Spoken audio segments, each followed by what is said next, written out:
Hello, everybody. Welcome to a series of dialogues on global history at Tokyo College.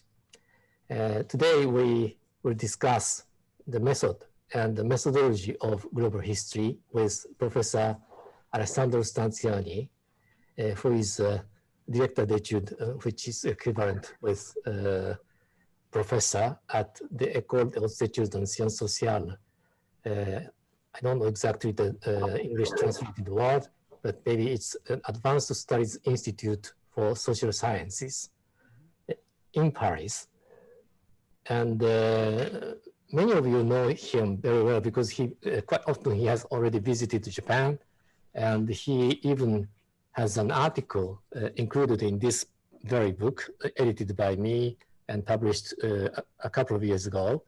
And in this book, he discussed somehow the situation of global history studies in France.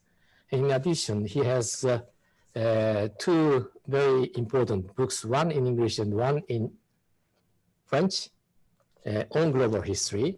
This one is entitled Eurocentrism and the Politics of Global History, which was published two years ago, I think. And this one as well, this is the French version. The title is a little bit different, Le S'entrelacement du Monde, the entanglement of the world. I think that is a translation in English, and which was published just after the publication of this one. And so he is one of the leading figures in the field of global studies in the world, certainly. And we will discuss methods and methodology of global history with him.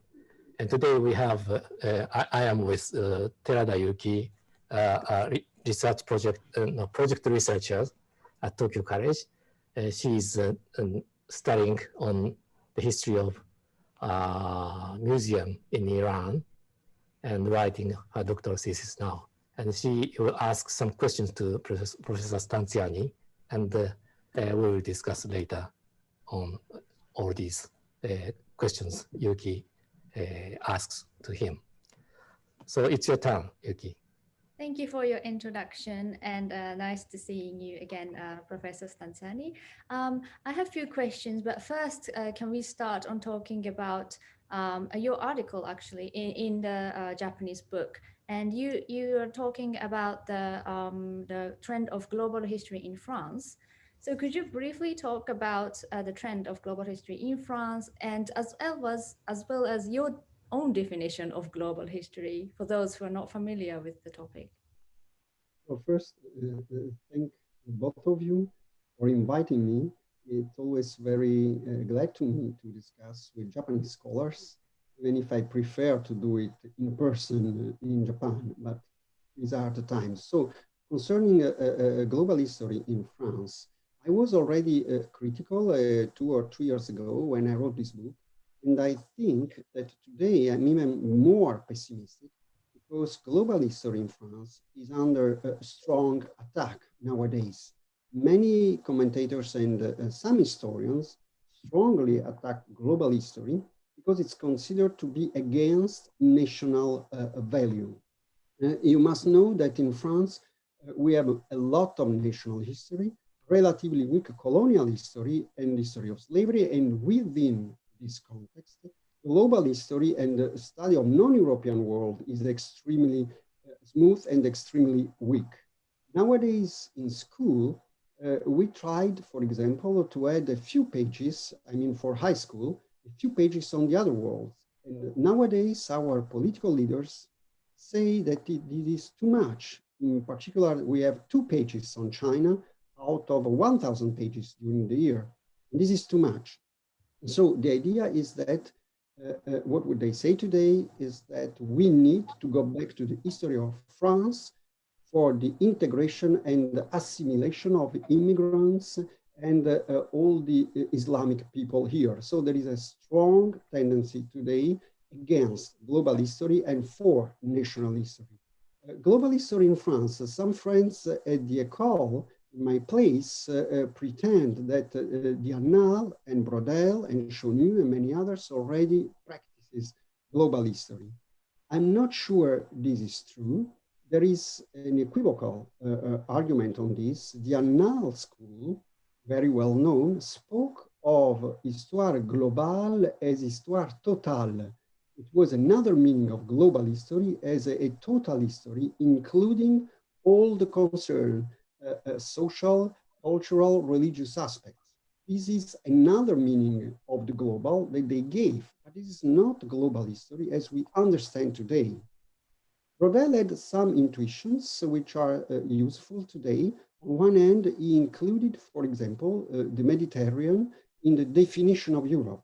This was an important political implications, and still today, if the Arab world is against Europe or it's part of Europe, Brodel assumed through the Mediterranean that it was part of Europe, and this was important. But at the same time, Brodel didn't speak Arab world, so it was a story written starting from Western sources, European sources, and for this, it has been strongly criticized. There is another limit of Brodel. He wrote a world history after the Mediterranean, and as we know today, we can write world history without knowing all the languages. The problem is how we organize our telling, our story, and Brodel organized this using a long durée, a long term, a long time, but this was the long time conceived starting from Europe. And this was the major limitation of all Brodelian approach. So that's why I'm critical. The last and successful approach today is related in France to an historian very well known in France. He teaches at the Collège de France, which is very prestigious here. It's called Patrick Boucheron. He published 2 years ago a world history of France, Histoire mondiale de la France, and he pretends that this is global history. He shows how we can imagine France connecting to the rest of the world and influencing the rest of the world. He had a huge success in China and Italy as well. I don't think this is global history. Sanjay Subrahmanyam, very well-known historian, strongly criticized him. I join these critics because this is global history to exalt France. And it's not by chance that he has a huge success in China when they are writing a global history of China, where China is the core of the world. So it's a kind of global nationalism instead of global history. We had, and I finish with this, 2 important works that are not very well known outside of France. The first, a little bit more well known, is Serge Grozinski. He's an historical anthropologist. He wrote wonderful books connecting the different parts of the world, starting from the Spanish Empire. And this is wonderful work. And another one, it can be interesting for Asian studies, was Denis Lombard. Denis Lombard was a specialist of Java, and he wrote 2 volumes using multiple local languages, multiple, not just one, and connecting Java and Southeast Asia to the rest of the world. He was the teacher of Subramaniam here. So unfortunately, he died young, but his work, to me, it should be better known outside of France because it's precisely the way we should write global history. For me, and I will say something more maybe at the end, global history includes all the different approaches. I don't like conflicts of religious conflicts, saying that global history is only comparative, only connected. To me, it depends on the question, and the most important concern of global history is that we should overcome not only Europe-centrism, but all the other centrism, Indo-centrism, Japanese-centrism, Sino-centrism, which means history written in a way that the nation, the local place, is the core of the world. To me, global history should overcome this approach and not just replacing Europe with Africa or with China, but have the real interdependence of a common humanity. So I guess there are a lot of criticism over the trend of France as well, as you have mentioned, but also I think in the French situation, I think people tend to admire the connection, at least. And do you think you can, is it the specific trend in France, or do you think that can maybe challenge the global history written in English? In France, connected history is the most or maybe only acceptable way of writing global history. I thought at the beginning that this was a purely French trend, but if we go into conventional historical faculties or also Department of Languages outside France, I found similar approaches, and by conventional historians say that either they are against global history or the only way of practicing it is connected history. Why is it so? The argument is that the connected history is based upon the knowledge of language. And so we don't invent ourselves connections, but we find the connections in the archives. This is the very conventional way of historians. Sanjay Subramaniam is maybe the leading actor, the leading historian of connected history.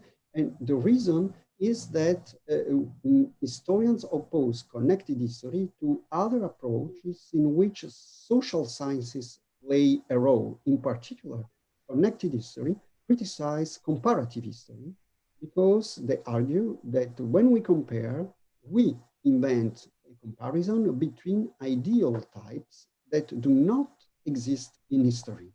So they oppose connected history to comparative history, for example, as practiced by Ken Pomeranz and the Great Divergence, because they argue this approach invents something called China, which is not true, and invents something which is Britain, which is not true.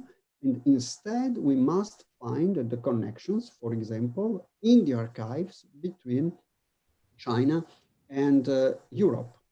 The advantage of this approach is that we can escape from models which are mostly Eurocentric. When we compare, we had a scheme in mind, and of course, this scheme comes from a theory. And so, according to the connected historians, these schemes are always Eurocentric, and we must avoid if we are real historians. The interesting part of connected history is that we don't oppose, for example, an ideal Japan to an ideal Europe, but instead we find the connections between them. And I support this view precisely to overcome the conflicts between civilization, an ideal civilization of Europe, an ideal civilization of Japan. Maybe they didn't exist. We should explain instead who invented this idea of a pure Japan, of a pure India, or of a pure Europe. And the task of global history is to overcome this opposition. So from this perspective, I support connected history. But connected history also has limitations. It takes connections as granted, and it mostly studies elites, because elites write, elites leave a lot of archives, a lot of books. So we have a connected history of merchants, of writers, of priests, but we have not a connected history of workers, of peasants, of common people. And this is, to me, the major limitation of connected history. So you think you would also pay attention to disconnected world or disconnected people? Yes, yes. I think that we should discuss of 2 points. The first is how we define a connection and how do we explain. The connections are too much taken for granted, which is not true. We imagine that spontaneously there were connections between England and China or England and Japan. It seems to me that it would be more interesting to explain what circulates and how, with which transformations. There is not just an idea moving from Britain to Japan, it's transformed into something else. But we also have to explain what does not circulate and why. There are some ideas that do not move. For example, today, ideas against nationalism, ecumenism, do not circulate in many places around the world, despite the effort of Masashi Haneda and many others. And the question is very important. We must explain why some global ideas have increasing difficulties in not circulating. And this is true also in the past. So the disconnections are equally important than connections. Coming back to the book you mentioned earlier, Histoire mondiale de la France. I have two questions. One, it's quite simple. Histoire mondiale is not the same with Histoire global history or world history. What's the difference between the two? This is the first one. And the second one is, I think this book, or Patrick Boucheron, in a sense, caught the wind, because this book was very successful. It sold more than 10,000, no, 100,000 copies, I think. And at the same time, it got some prize award as well. So what's the reason of catching the wind for him? Is it closely related with the current situation of the world? Mm-hmm. Well, the two questions are related. The first is that the title, Histoire mondiale de la France, means a world history of France, seen from France. But in the introduction, Boucheron writes that this is global history. So he considers that there is an equivalent, because what he does is a very simple operation. He starts from some French characteristics and features, and after he tried to enlarge to the whole world. Now, as you know, the equivalence between world and global history is very interesting, because in some languages, the two are the same. You told me that this is even true in Japanese, but in other languages it's different. The difference is that the world history in the Anglo-Saxon world was conceived as a kind of synthesis of the whole world. After all, this was a trend that we already knew in previous decades. There were some kind of world histories. The novelty in the 90s in world histories was that instead of putting Europe at the core, we had some other parts of the world to write the whole history of the world. So the most successful were Christopher Bailey, writing about the global transformation of the world, and Jürgen Osterhammel, writing about the global in the 19th century. The first was a specialist of India. The second was a specialist of China. Both were strongly criticized. Why? Because other historians said that you cannot write a history of the world without knowing the language. As you cannot know all the languages of the world, you cannot criticize, you cannot write a history of the world. I don't think this is the good approach, because we need also world synthesis. We cannot write just very advanced researches. We need sometimes to write a history of the world from a different perspective. My only criticism to these last works is that, as they are specialists of India or China, they add a lot from the Chinese and Japanese perspective, but they don't know well Europe, and they are still stopped at the visions of Europe old of 30, 40 years. So, for example, they still write about the first industrial revolution, which is very critical, and in European studies is strongly criticized, but they take this for granted. So the problem, as I see it, is the difficulties of join together the knowledge of an area and inadequate knowledge, not necessarily languages of other areas. And the second problem is that when we use these huge syntheses and you look at the sources, the books which are used are almost only books in English. They don't know the historiographies, extremely important, written in other parts of the world. And to me, this is a major problem of global history today, the knowledge of other historiographies.